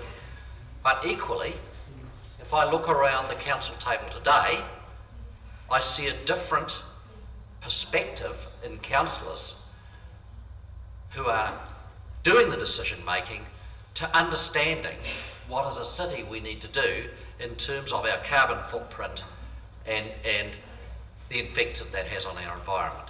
So I think part of it is that we have gone on a journey already as a governance group and now are far more comfortable to think about these issues and to start to do something about it. That we have some significant members of the community and organisations who are prepared to become involved and partner with us. So I don't see this document being the restricting document on what we can do. It has identified some areas which we can start working, and in some of them the city can lead. In some, I think we'll find that other organisations like the Chamber, which have already taken a lead, coming out and doing something. So for us, we can't do everything ourselves. We need to have the support of the business community. This is no different to any other economic development project. The city can only provide a platform and a framework and encouragement and maybe information to the community and the businesses. At the end of the day, it's the community and the businesses that have to make the changes. So hopefully what we will get out of this is more involvement by members of the community and businesses, and that through that we will develop more inertia and we will get more done. It is this case of getting everybody comfortable that things need to be different. In terms of some of the comments made about our street lighting, I think that project is embedded in here, it's embedded within the city, it's in our budgets to do. The biggest issue for us right now is to understand that the technology of LED lighting is moving quite quickly. So we have to be a bit careful in making our decisions that we don't end up locked in a technology that quickly becomes obsolete or is determined to be not the best for human life or animal life. So yes, we will start, I am sure, changing some street lights as we have indicated, but I think we also need to keep a very open mind and a strong watching brief on what's happening in the LED space, so that we make decisions that will last long term rather than rushing in to gain the quick gain and then ending up with a penalty later on in the life of those fittings. So I hope you will support this. I accept that some of you will feel that it's not challenging enough, and I accept that some members of the community will. But if they do have a project, or around the council table we have a project that we think can be delivered, and you can provide some horsepower to help with the delivery of that, then I'm sure Grow Dunedin Partners will be quite happy to partner with you. Thank you. I'm going to put it now. This is just the recommendation on the order paper at the moment. All those in favour, please say aye. Aye. Against? Carried. Councillor McTavish, you're moving what is termed B on the thing. Would you like to speak to it? And is there a second? Hawkins, right. Thank you. Councillor McTavish. Yeah, well, this is, I mean, it may be that I don't even need to move this because staff may well, given that it's a living plan, be doing this anyway. They'll be looking for projects which make sense to include, and including them if they think that they make sense. And so I guess this is a bit of a formality really, but I like to see that where we can respond to submissions, we do. We received submissions saying, hey, it would be nice to see some food systems work. We're doing some food systems work which has resilience and energy components, and to me it makes sense to acknowledge that and to put it into the energy plan so that is visible to everybody, give it that home. So I guess that's all I really wanted to say on that front. I also neglected in my previous, when I spoke to the last motion, to thank staff for the considerable effort that they've gone to working with stakeholders to pull this together. So I'd like also to take this opportunity, speaking to this motion, to do that. Thank you. Further speakers? Councillor Staines. I'm happy to support this resolution. I'm not sure whether it's the perfect fit to put food resilience into the plan, but into the energy plan. There will be some confusion around that, but I do agree that it needs to fit somewhere and that it needs to have some drive behind it and something that is governing and looking at the funding issues associated with it. So I think in the meantime, I have no problem with it fitting there. Maybe in the future it develops somewhere else. I certainly see it as an economic development area. If we can get more food production and more sustainable food production within our city, then a bit like energy, the jobs will be created in Dunedin, and the money that's spent on buying that food will be spent by people in Dunedin on food from Dunedin and not food from another region. So it does fit with economic development, and so I'm happy to see it sit under this in the meantime. Councillor Vance. I can't see a existing food resilience work fitting with an energy plan at all. The energy plan is weak and watered down enough as it is. If you add food resilience work to it, it just becomes an even bigger document, and that's one of the main problems with it. Currently it's 35 pages of platitude. I can't vote for this at all. It doesn't fit, it doesn't add anything. The food resilience work is obviously looking for a home. This isn't it. I hope that you don't vote for it either. Speakers, all right, I'm going to put it. All those in favour, please say aye. Aye. Against? No, record it, please. Carried. Thank you. All right, we're on to item 16, Gig City achievements to date. 16. Would you like to preface this with some comments, Mr. Christie? Oh, you've got.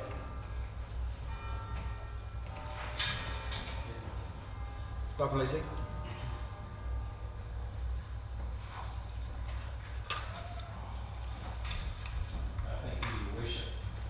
The first thing I'd like to do is just introduce you to Leslie Marriott, who's joined our team as the Gig City Coordinator. I'd also just like to note within this report that significant progress has been made since the appointment of a coordinator, and you'll see that has certainly gathered momentum. And there is a significant proposed work plan for 2016, so we anticipate there will be a lot more activity around this space into 2016. I'm happy to take any questions on the report. Questions, councillors? Right now, would someone like to move the recommendations? Councillor Staines, seconded. Councillor Hall.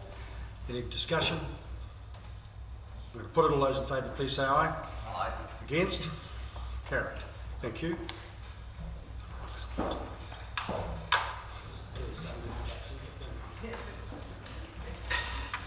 Item 17, councillors, procurement policy, the proposed procurement policy.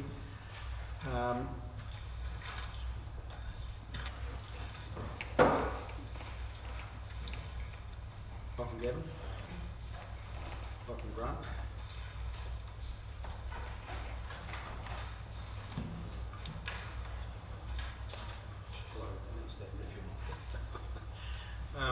I have just been informed that Standard & Poor's have confirmed our AA credit rating. Apparently, until the government lifts theirs, we can't pass them. So we're nudging the ceiling, but it's been confirmed. Grant and Gavin, do you wish to speak to this in the first instance? Or? Probably best if we just take questions. Questions. Councillor McTavish. Thank you, and I apologise if this was canvassed in the earlier briefings, which I was unable to attend. But just looking at 17.7, policy 6, 611I, and I guess H and I. I'm just wondering whether whether you are distinguishing between a prospective supplier and a vendor in some technical way, or whether there is, whether it would make sense for us to be consistent in our language. I think the key one is under the principles in Principle 5.13, where it talks about local suppliers are encouraged to participate. So we're trying to get that local support. Thank you.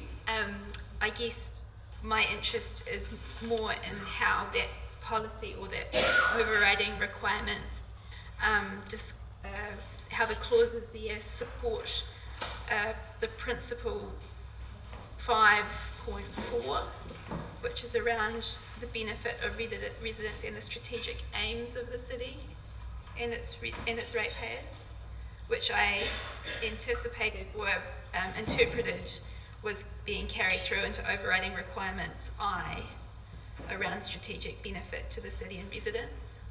But it wasn't clear to me why we were using the word vendors there where we weren't elsewhere. So just to clarify, the question is around terminology. So there's a difference between suppliers and vendors, or does there need to be two words?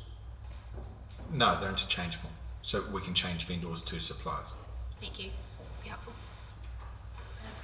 I guess the second question, Your Worship, is going back to 5.4. And again, I apologise, I wasn't at the briefing, so this may have been canvassed, but I'm just seeking confirmation that the strategic aims of the city and its ratepayers are as outlined in our strategic framework. Correct. Yeah.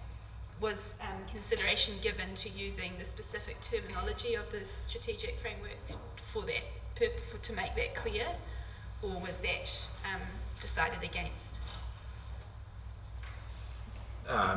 So this is it. When you say the terminology in the strategic framework, or the individual strategic frameworks? No, just we have that section in our plan which says this is our strategic framework as an organisation, and so I guess my question really is, does strategic aims of the city and its ratepayers mean strategic framework, And if so, was there some reason why we didn't use that specific terminology? There's no reason. So if we want to change it to strategic framework, we can.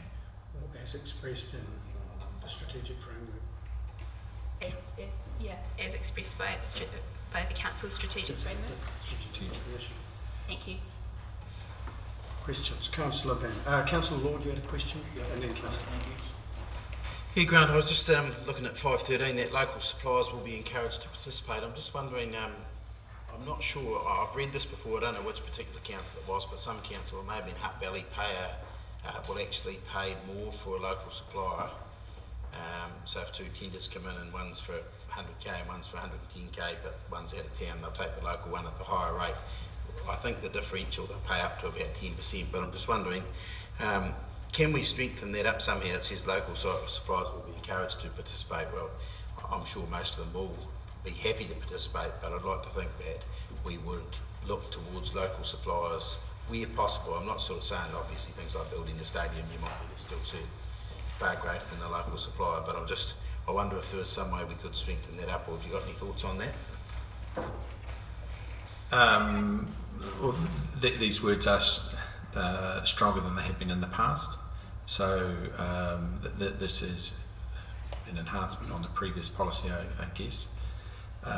Whether we want to actually say give a specific percentage, I would be very, very hesitant about doing, because that can send the wrong message to the market as well. So that can send the wrong message to the market as well. There's also an issue when you say local suppliers, is what does a local supplier mean? Can I follow up on that? We had some discussions at the workshop around the fact that there will be a purchasing manual developed below this, if you like, as an implementation tool. And can I ask if there were to be any mechanism like that, that's the place that it would express how you would implement the principle? That'd be correct. So that is yet to be developed. So, Councillor Vandevers. The Chief Financial Officer has just asked the question, what does a local supplier mean?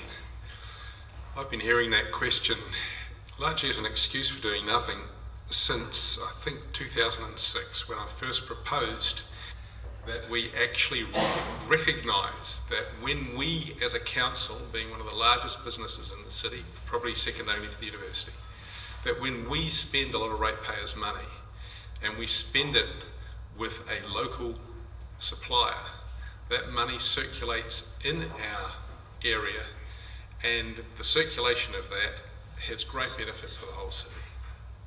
Wellington City Council's been doing it for years. They figured out what a local supplier actually means. So have a number of other countries around, a number of other councils around the country. The idea that we can't Councillor, learn... do you have a question? The question is, why do we not learn what a local supplier is, what the term local supplier means, and simply take the definition from councils that have already been successfully doing it? In this policy, we have not defined what a local supplier means, and I'd suggest if that was the case, we'd be putting it into the manual. Councillor Hawkins. Sorry, I have a few others. There is strategic tendering mentioned, well, the word strategic is used on pages 17.6 and on 17.7. But again, something that I've been trying to get staff to consider seriously is strategic tendering. Strategic tendering being something that somebody in an overview position can do, to look at all the tenders that we let and all the money that we spend procuring things, and decide actually that there are certain priorities which would be in the strategic long-term interests of the city, either by combining or amassing different departments' tenders, or by recognising that making sure that tenders were spread around competitors, that we maintained a competitive tendering environment for the future. this has been an ongoing problem. Question, Councillor. The question is, why is it that strategic tendering, as I've just outlined it, and have made clear over many years, why strategic tendering as such isn't part of this procurement manual? I'm not quite sure that I'd agree with that assessment that it's not part of this, because there is any number of these principles that you can use in a strategic way that's actually going to achieve what you've just discussed. Okay, I recognise what you've said as being entirely correct. There are things in here which are very positive in terms of improvement on the last situation that we had, but there is no specification here of an overview position where some person would be able to actually enable the strategic tendering that I'm talking about. And given that there's no position as such, no dedicated position with teeth for overview of tendering and contracts, how is it then possible to have strategic tendering when there's nobody in a position to actually do that?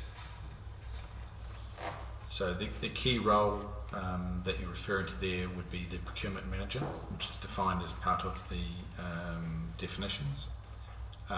We currently don't actually have a full-time procurement manager, and we're actually looking into that process, or looking into that position.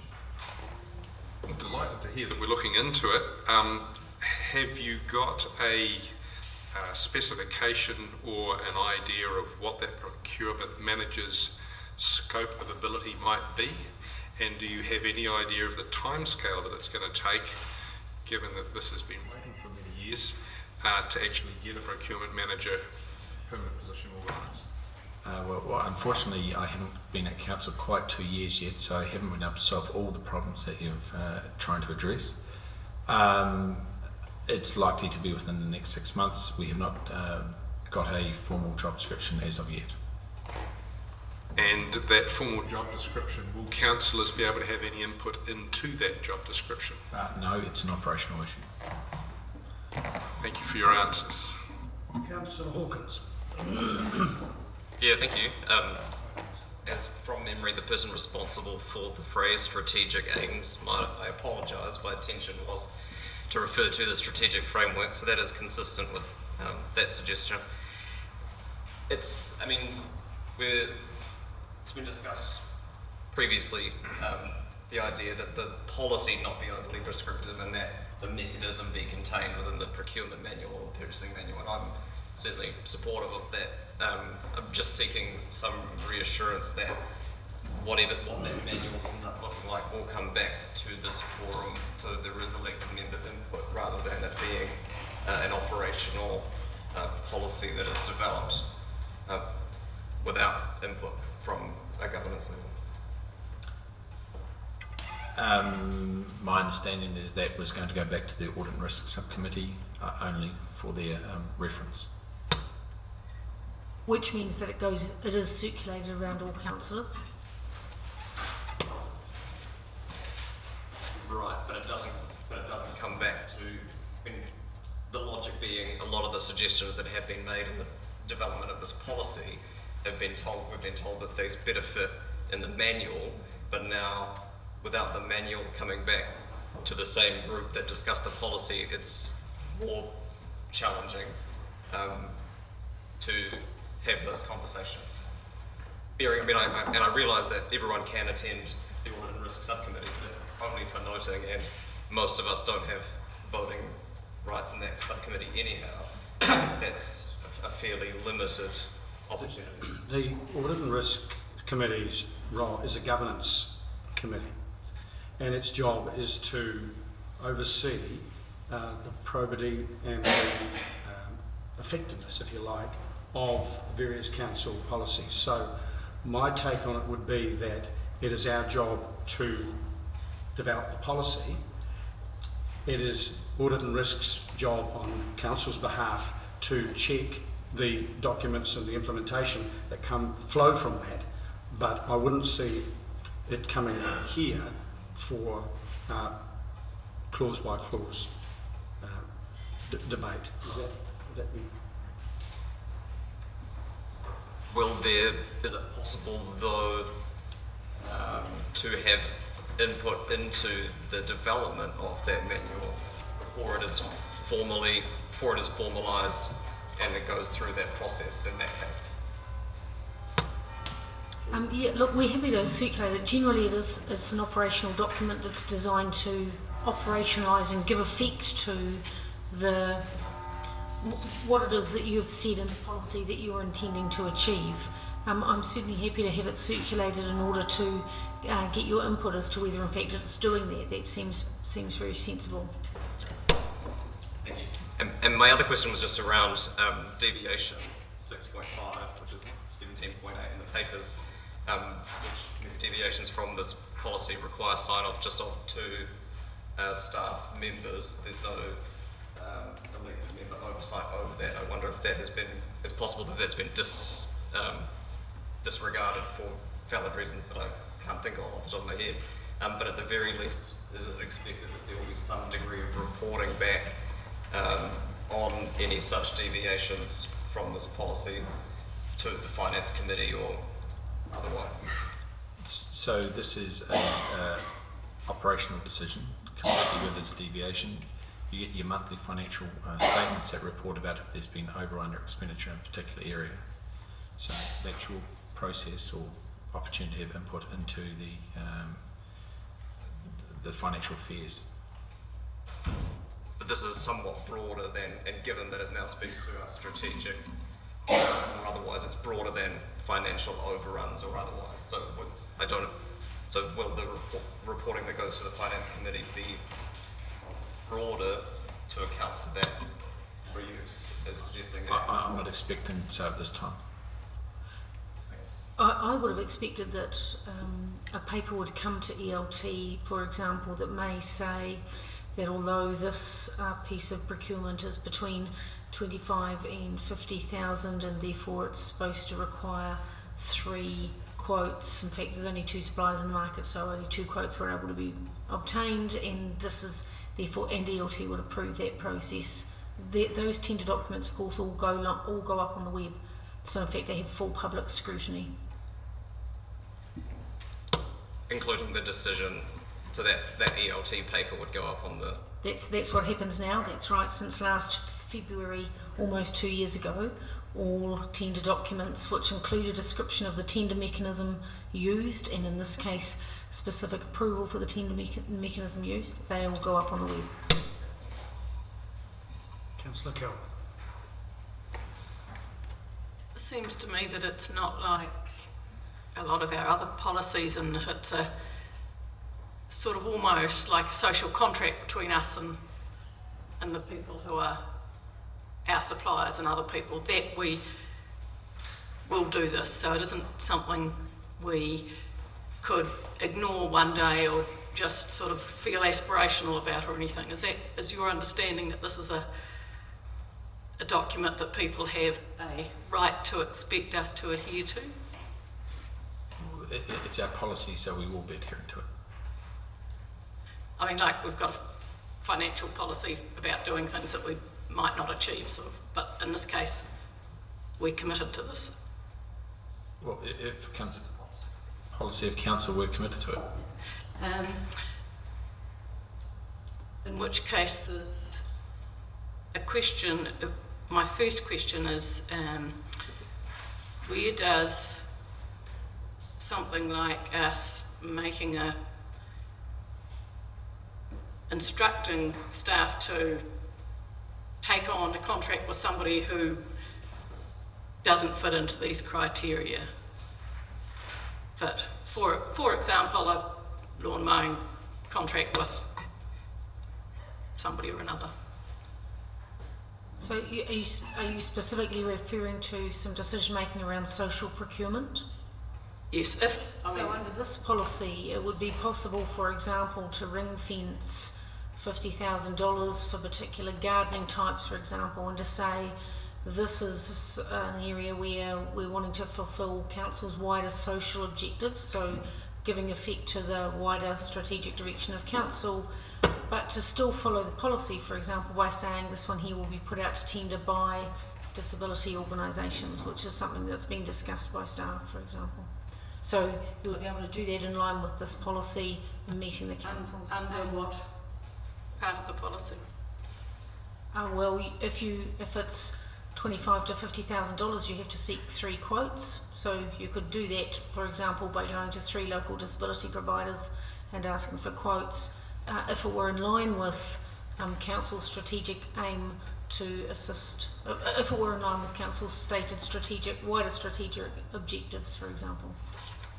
But if, for example, you were a painting contractor in Dunedin and you had a sort of a right to expect us to be fair and impartial and take everybody who's a registered painter or something in here, and then we suddenly decided that registered painters painting would only be done by one-armed paper hangers. one-armed paper hangers, exactly.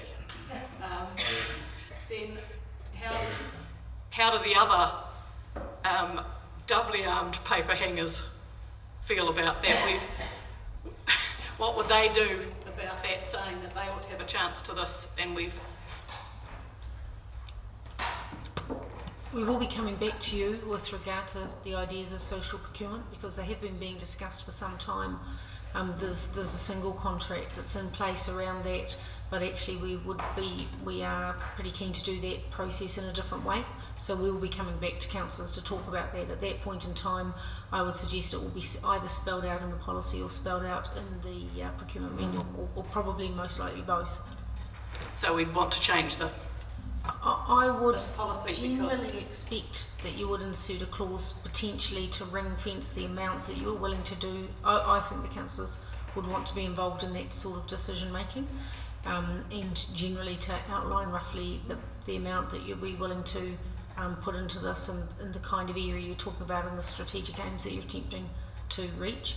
And if a council agreed to do that as part of that social procurement paper, then I would expect that to be referenced in this policy. And the other question is, it was raised with me this morning that there are some smaller contractors who feel that what is happening at the moment is because 3 quotes are being asked to be got, that the same people are being gone to each time for a high, medium and low price, and that they are excluded. That's quite clearly a perception, and it's how some people feel, and I'm not for a moment giving any support to it, except to say, how would this policy, like under 6.3.3, prevent people being tempted to go to the same ones over and over again, rather than everybody who would be a suitable person in that category, who's local or who's whatever, being given a chance to provide for the 3 quotes option. 5.5 says all eligible suppliers will have full and fair opportunity. So I would expect that would mean that, so for example, when we moved away from having a single council valuer, I know if a single council real estate salesperson sell all of council's property and said we were going to put it out to the market, we made a decision to in turn go around the real estate agents at that point in time. So I think 5.5 is really clear that our staff are expected to ensure that the full range of providers over time. That may not be, certainly not for every individual, particularly every individual small contract, because the other side of that is that it costs money for organisations to prepare documentation and put in a tender for work, and you don't want to be having people spend more on doing the tendering documentation than they win by way of tenders. So it tries to kind of equivalise that, if you like, the likelihood of winning and the amount of energy put in. But I would expect staff to read that as, over time, the range of service providers that are capable of providing in the city should be approached. Councillor Banks. Is it anticipated under this procurement policy that in future our past record of amassing contracts into such large contracts that very few contractors can actually quote for them, is it anticipated that there will be greater access by smaller contractors with contracts not being amassed, say, all roading or whatever, or drainage, or mud tanks, that they will actually be broken up in some cases to allow some of these value for money and fairness and integrity principles to come through. I would suggest that is procurement is horses for courses to a certain extent, depending on the services that are being procured and whether they can be bundled together or not would be one consideration, but also then how much competitive tension there is in the market. Unfortunately, I can't say yes or no whether that's going to happen, because it's going to come down to the individual managers who run the budgets for those areas. That was actually the answer I was looking for, and thank you very much for giving me that answer regarding individual managers and what they're looking for. To me, that still remains a fundamental weakness. But the other question I had was, this procurement policy has some excellent best principles, best practice principles, accountability, openness, fairness, integrity, etc. Does this policy also apply to DVML, DVL, and our council-controlled operations companies? So this policy is currently for the DCC. So it has no effect, for instance, on the way Delta would do its contracting or procurement? Are they, because we own them, are they at all obliged to stick by the very basic best principles of accountability?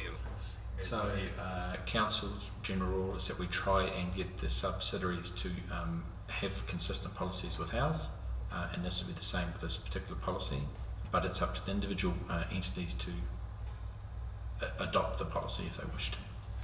And is it possible, for instance, for Delta or Aurora or City Forests to actually adopt our policy as such? And have you had any discussions toward that end? Not at this stage, but it is possible they could adopt this policy if it was suitable to their business. Thank you. Councillor Law. Actually, that was the exact question I had. Yeah. So, to the end of the questions, would someone like to move the recommendation? Councillor Staines, second to Councillor Noon. Any discussion? Councillor Vance. This procurement policy is obviously an improvement on what we've had, but to me it fails to address what has been the elephant in the room regarding contracting and tendering for the DCC, the elephant that has been there for many decades since I first started contracting to the DCC. In fact, since I first provided the tender to supply this very sound system some 30-something years ago. The sound system still works quite well despite the way it's set up. The issue that I have had, and in fact one of the major issues that I had as a supplier to the DCC was that unless I was able to develop a particularly cosy relationship with a particular manager, my opportunities for being able to tender in the first place to the DCC were particularly limited. Councillor Vanders, I'm about to take some advice, if I may, on your comments. So, Christine, I wonder if you could give me some advice. I don't want to rule on something without good advice.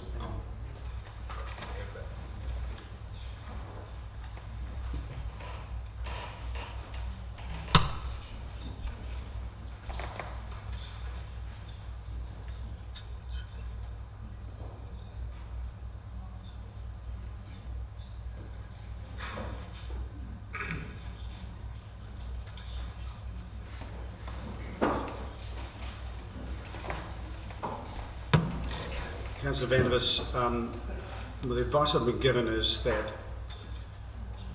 in alleging that you or anybody else could not get a contract unless you developed a particular relationship with a staff member is tantamount to alleging fraud or corruption. And in the absence of any evidence, and you haven't provided any, it is not acceptable to have that allegation made in public. But in addition, we're talking about a current procurement policy, not historic.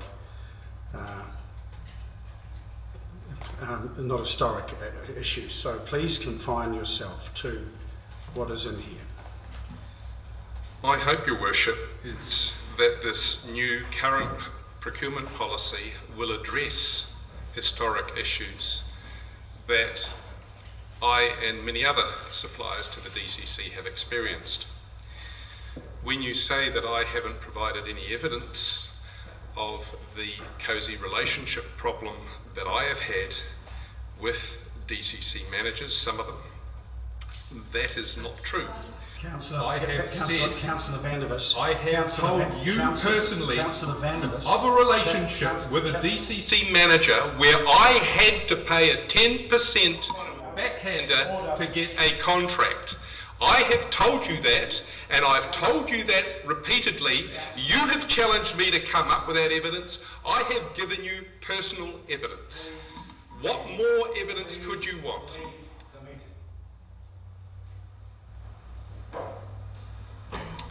Can you please tell me for what reason you would like me to leave the meeting? Yes, because you are creating disorder after I've spoken. You are making false allegations, and I've already told you that you cannot do that in public. Please leave. They are not false. It is you that is making the false allegation when you claim that I haven't given you the evidence. I have. You, sir, are a liar. Now leave. No evidence has ever been produced for any of the allegations you've made. I have given you personal evidence in your office, evidence I'm prepared to swear on a Bible for. I've told chief executives, don't tell me I'm a liar. Until such time as we can hold.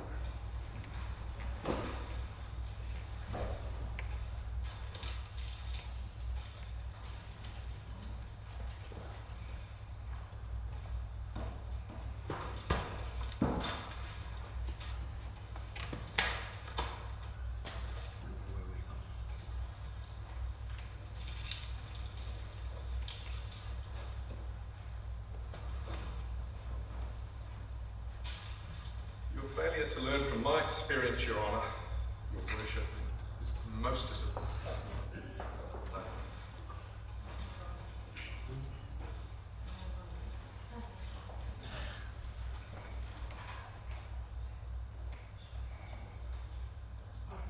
Well, we've come back now.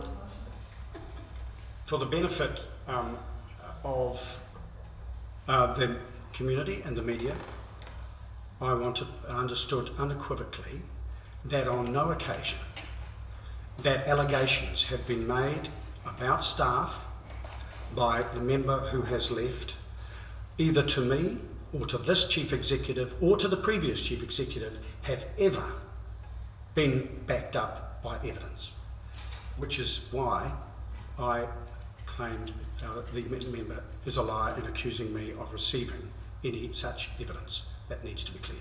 Right, we'll go back to the any further speakers? Are we still adjourned? No, we didn't actually officially adjourn, I'm told, because I didn't move it. So we didn't. I didn't see it. So, any further speakers? All right, I'm going to put it. All those in favour, please say aye. Aye. Against? Carried. And I'll move from the chair that the public be excluded from the following parts of the proceedings of this meeting, namely items 18 to 26, as set out in the order paper. Seconded, Councillor Staines. All those in favour, please say aye. Aye. Against? Carried.